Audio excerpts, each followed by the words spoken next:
This Mecole Hardman story. If true, what should the punishment be? Well, I'll start it off because I'm not going to be too extensive about this. These guys are more qualified than me to touch on this subject. To me, I find this very, very hard to believe, and I'll tell you why I find it very hard to believe, because I can't imagine that the Kansas City Chiefs or anybody would touch you if you were guilty of such a transgression.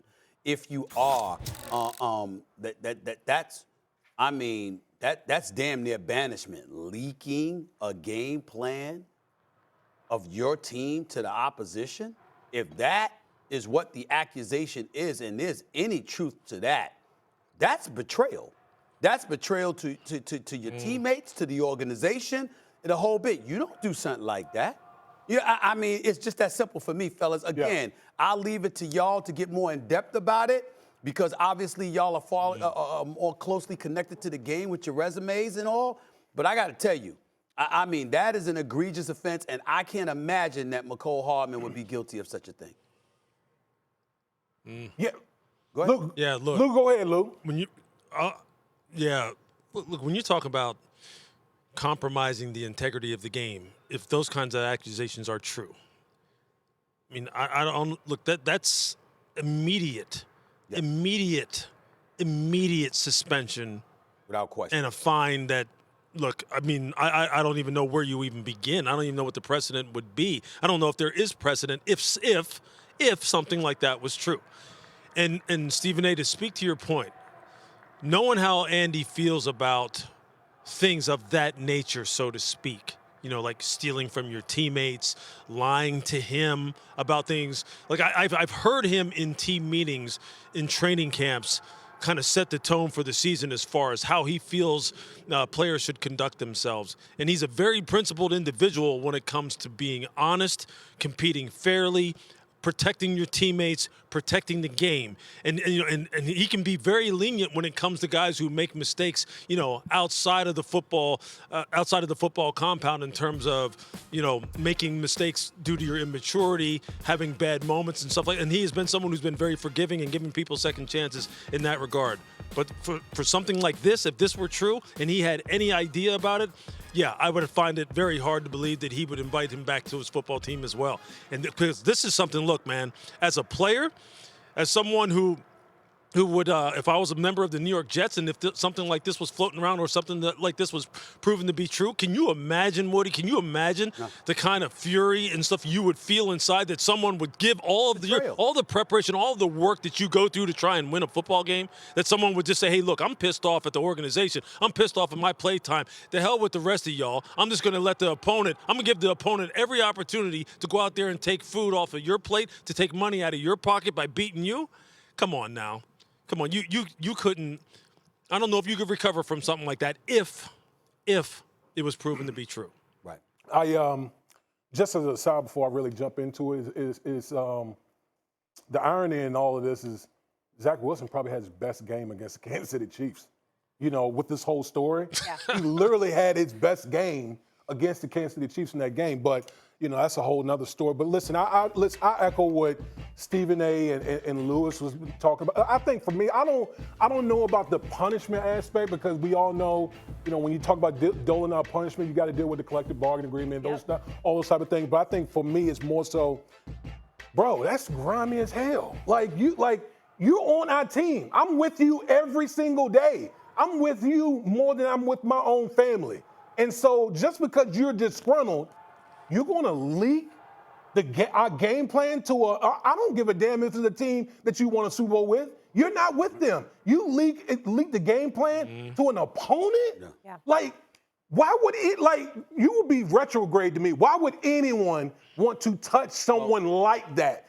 That's the only question I have, like, from Kansas City perspective. Have you guys ever heard of this, by the way? No, like in never all of heard your of it. years of sports, have you never heard of this? Never. And I got to tell you this. That's why the word that comes to my mind is banishment. Now, Mecole Hardman was on my team for the Celebrity All-Star game or whatever. In all seriousness, my brother, this is one of those moments. If this is false, you need to make sure you speak on that today. Seriously. This is not something you wait and you allow to linger. It does not get more egregious. I can't think of anything that I've ever heard of in sports I'm talking about in sports in terms of on the court, on the field of play. That's worse than this accusation. Taking a game plan and leaking it to a competitor, you have betrayed every one of your teammates. Yeah. The organization is a given. Right. But I'm talking about, let's bring it closer to home. Cats that you in the locker room with, okay, that you know is busting their tail to get some level of production out of themselves, putting in all that hard work, blood, sweat, and tears, as y'all call it. And you are compromising that level of success. Somebody accuses you of something like that.